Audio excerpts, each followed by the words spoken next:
దేవుని వారిలారా, దేవుని ఎందుకు నమ్మాలి? దేవుని నమ్మితే మనిషి దైవంగా మారగలడా? పాఠ్యాంశం మరొకసారి. దేవుని ఎందుకు నమ్మాలి? దేవుని నమ్మితే మనిషి దైవంగా మారగలడా?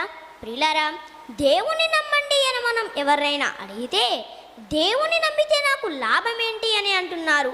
అదేంటండి, దేవుణ్ణి నమ్మమంటే నాకేంటి అంటూ లాభం గురించి ఆలోచిస్తున్నారు అని మళ్ళీ మనం అడిగితే, అవునయ్యా, నాకు లాభం లేనిది నేను దేన్ని నమ్మను.